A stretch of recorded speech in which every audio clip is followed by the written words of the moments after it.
Hello, everybody. Dave Neal here. I've got another clip from Matt James on the Pomp podcast with Anthony Pompliano, Tony Pomps. This is a good one, folks.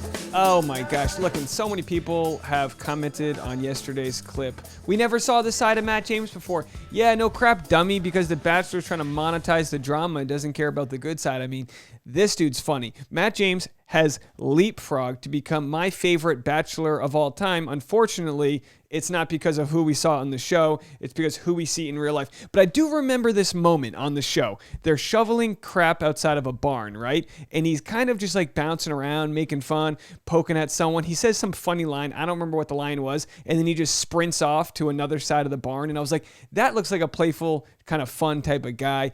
And we just didn't get to see any more of that on the show. Things got too serious after the final rose. And again, there are issues in this world to tackle, of course, and they are having those conversations. But it's so great to see the playful side. Anthony Pompliano deserves all the success in the world for being able to have this conversation with Matt James, juggle these tough topics, but also bring light and levity to the conversation. And Rachael Kirkconnell is in the room as you listen. She's off camera in the room.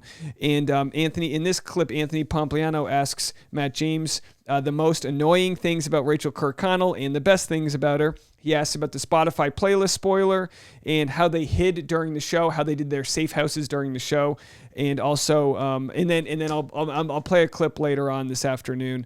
But I got so much going on here. We just released the Peter Weber video of his response to Kelly Flanagan. So we see different sides of Bachelor relationships: those recovering and sifting through the embers of a bad breakup, and then those that have fought to find that grace, to understand each other.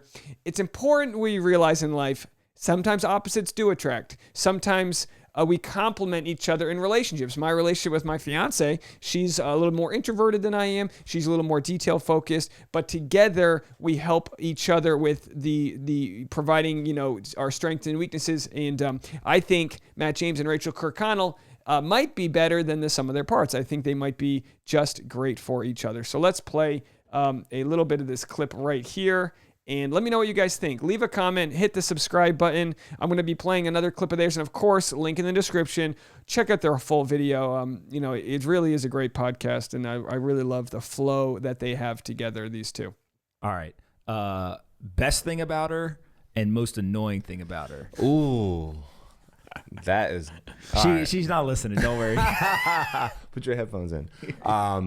The best... She looked real excited when I asked that question. Like that was exactly what she came for. Right? Oh, no. That's funny. We got to answer still. Yeah, no. Ooh, it's hot in here. No, I would say the best thing about Rachael is her heart. She's the most kind, caring person, understanding I've ever met. Everything we've been through, everything she's been through, she's stuck right by my side, and she's continued to have a positive attitude towards everything. And it's one of the many things I love about her. But wow, I have a list of things that I don't like about her. It was great. Nah, not that you don't like, just the most annoying thing she does. The most annoying thing. That thing, the thing you just thought of right there. What was that thing? The most annoying thing. Oh, I got it. So, all right. That was a good one. Whatever that was a breakthrough moment. So I'm really particular about the laundry. Okay. And in what way? And like, I don't like to dry my stuff because I just want to interrupt and say that Matt James is so good at answering this question. It's like when you're in a job interview and they're like, tell me your least favorite, tell me the worst quality about you. And it's like, well, I work too hard. That's the worst thing. And it's like, he's like, all right, here's an annoying thing about Rachael Kirk. Oh, just the laundry. It's got to be something that's not going to cut deep. Because it fits me a certain way, because like I have long pants and shirts that I want to fit. I don't want my shirts. I thought you were going to tell me that you only wear dirty clothes or something. No, I don't like I like to air dry a lot of stuff. So like I did my laundry separate from Rachael, and then Rachael did her laundry, and she puts her laundry in my laundry. Okay, like not a big deal. Like in the washer or in the dryer? In the dryer. Oh. And so like that's violating the air dry, because now we're going in the dryer. But it's not just that. It's that she continued to dry the clothes for 3 days. So like now the clothes have been drying for the past week, and I'm like, yo, Rachael, like, are you planning on folding? Same clothes. Same clothes. Yeah. I'm like, I'm gonna have to donate my shirts to Stuart Little because none of my stuff fits anymore. Like, I'm gonna have to make these pants capris. Like, For the longest time, I thought the dryer was just a replacement for the iron, right? Like if you got a wrinkled ass shirt, you just put a little water on it, throw it in the dryer. That's how Rachael utilizes it. If your shirt's wrinkly, throw it on the rack next to the shower and turn the shower on hot and let it steam. Unless you live somewhere where we're running out of water, but that's also. She'll put it on like fluff mode, and I didn't even know that was a thing. I just thought you dry clothes in there, but you know, it's not that deep. But I like to give her a hard time about it because if that's the biggest thing that annoys you, then you're doing all right. Yeah, I would say so. All right. What's the Spotify playlist? What happened here? So I thought it was a private playlist. Okay. But it wasn't. It was a public playlist. And when you're on the computer, if you're on Spotify on the computer, you could see if you're following me on Spotify whose playlist I'm listening to. So I was listening. That's some creepy shit. Bro, Bachelor Nation's its own beast. You know what I mean? Yeah. And you've got a decent amount of private investigators. Right. But like another thing, Pomp, is like I'll post like parts of a song and like a workout I'm doing or at the beach or eating, and people are like, yo, what's your song? So like people are constantly going to you got a decent amount of people following you on these social channels. So it wouldn't be out of the ordinary for them to be online, be like, oh, what's Matt listening to? Wait, no. You know, it's like he's listening to Rachel's, like he's giving it away. And so it's like on accident. You get a call from the producers. They're like, yo, get the hell off Spotify. You know what? You start getting DMs like some are nice and some are like, hey, just a heads up, like you should probably get off. So good looks, like off Appreciate it, you know it. what I mean? And then you try to double down, so you try to find someone else who has a playlist, and then you're like, yo, I'm also listening to her playlist. I'm listening to his playlist. It's like, wait. You gotta throw people off a little bit. I listen to kids' playlists, listen to Michelle's playlist. Did you ever think you'd spend your life trying to figure out what playlist to listen to throw off people? This past 6 months, I've spent a lot of time doing things that I never thought I'd end up doing. What's the craziest thing you guys did to hide the fact that you guys were together during those like 5-6 months when you weren't allowed to be seen together? I think the craziest thing would be the outfit changes. All right, what does that mean? So like whenever. Like if Rachael and I were together and we wanted to go to a Trader Joe's or we wanted to go to what's that pasta place that I like in California? John and Vinny's. I love John and Vinny's. Their pasta is fire. So she knew that real quick. You knew it, bro. So I'm like, if we were gonna do something like that, it's like hoodie, hat, glasses, like tied up, so you can only see like the shades and the hat. Matt, how tall are you? I know, bro. I forget. You're not hiding from anybody. I know. Bro, I forget how tall I am, and it's like you can't hide 6'5". You know what I mean? Yeah, it's like, all right. So you got to change your outfit. What does she change her outfit too? She does. Yeah, she does the outfit swaps. Because does she go to the dryer to get the clothes? I mean, that's where if she keeps her clothes there, right? You know what? She is very clean, and every time we're together, it's either constantly cleaning the kitchen because we're making a mess, or it's constantly doing laundry because we're doing activities. So I wouldn't be surprised if it was multiple trips. I heard recently, I didn't hear, my wife sent it to me, which was probably a negative thing. And it was a meme on the internet, and it was like, I'm moving out of my house. It was a woman posting that said, I'm moving out of my house at 3 years. My husband just hit me with, I liked this place. The dish soap was always full. Like he's completely oblivious to the fact that it was getting replaced. Right. Yeah, no. So I feel like there is an element of, you just got to kind of be cognizant of what's going on. I try to be. I try my best. All right. So outfit changes is literally the craziest thing you guys have ever done?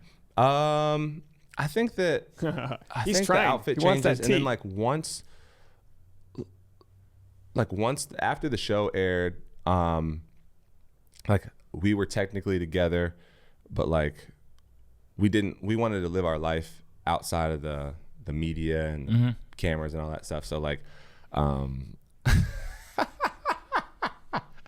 we went to dinner like in the Cut, like deep in Brooklyn, and I wanted to get ice cream after the fact, and she didn't want to walk around. No, she didn't care. I'm like, yo, I kind of want to go get ice cream. She's like, all right. She's like, do you want to walk over there? Because she knows that people are gonna see us. I'm like, I'm like, it doesn't bother me. And then we get outside. I'm like, you want to put my hoodie on? Like trying to give her like a outfit to like disguise. She's like, no, like I'm not putting your hoodie on. Like we're going to doing this. I'm like, all right, fine, whatever.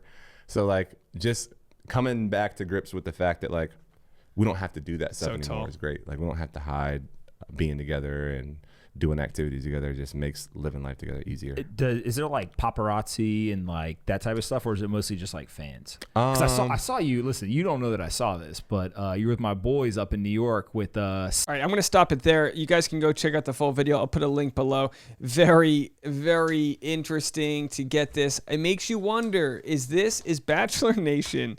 Are the producers approving this podcast? Because this is Anthony Pompliano. He does a crypto podcast. They're going to talk about crypto and Bitcoin. The fact, and I love this, by the way, but the fact that Matt James is like, oh, you're going to do me like that? You're going to edit me and make this some whole like racial story on the show, and you're going to, you're not going to have my back, and you're going to grill me. All right. Yeah, we're not going to be doing clickbait podcast. Yeah, we're not going to be doing Off the Vine. Yeah, we're not going to be doing the other Bachelor-themed podcast. It does make you wonder, while he does talk so glowingly about the show, does he not like how much the show monetized off of just wringing him out to dry? These are just questions. I have no idea.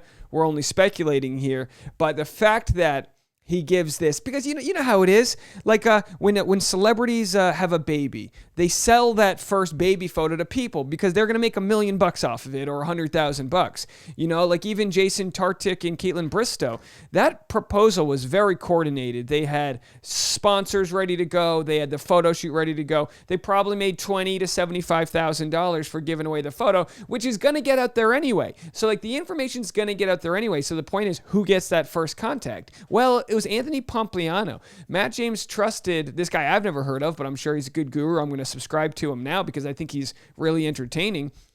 He trusted Anthony with this story before anyone within the Bachelor community. The Bachelor loves to be airtight with their synergy, the Bachelor podcast, all of that. And the contestants, they sign a 2-year deal. So 2 years from the airing of the show, they're really only approved to do Bachelor stuff. And I know this as a podcaster where I've had people on the show that have wanted to come talk to me, but I'm not in the approved system. I'm glad I'm not in the approved system because I get to call out things like Colton Underwood's destructive stalking and harassing of his ex, whereas no one who's close on the show is really doing that to the extent. It's nice to have someone calling out the baloney, the BS, how they tease Brittany Galvin's story for their own gain and just threw her under the bus and all these scenarios. It's important to be able to call that out. That's what media does. Good media, and I'm not confusing myself with journalism. I'm a commentary channel here, but good media, they call out the hypocrisy. They call out the conspiracies. They unearth all the wrongdoings, and they provide the checks and balances. It's very good for Matt James to be sharing his side of the story for many reasons. He has different ventures he's going into. He's got a very large platform. Boy, what I would give to hear Matt James and Rachael Kirkconnell podcasting about their relationship and how they're learning and growing from learning, about dating interracially. That would be fantastic. That's their story to tell if they ever want to. Who knows? Maybe Rachel's just happy to be supportive on the wings. No clue, but it is a story worth listening to, and I'm going to follow Matt James with whatever he does. I will be airing later on today Matt James talking about the surprises he got in the last year by being on The Bachelor, both positive and negative. If you want to check that out, go support Anthony Pompliano's podcast, The Pomp, episode 564. It's right there. But otherwise, I appreciate you guys checking out my channel. Hit the subscribe button. Every day I've got new content, sort of just sifting through. There's a lot of Bachelor content out there, so I just sift through it all, and I just talk about whatever's interesting to me. I'd love to hear your opinion. Leave a comment. If you haven't done already, click on the link below. I've got my link tree, which has all my links, my Discord, newsletter, YouTube, my vlog channel, the podcast, my Patreon, and Instagram. So you can go check that out. Link below. All right, guys. I'll see you later. Bye now.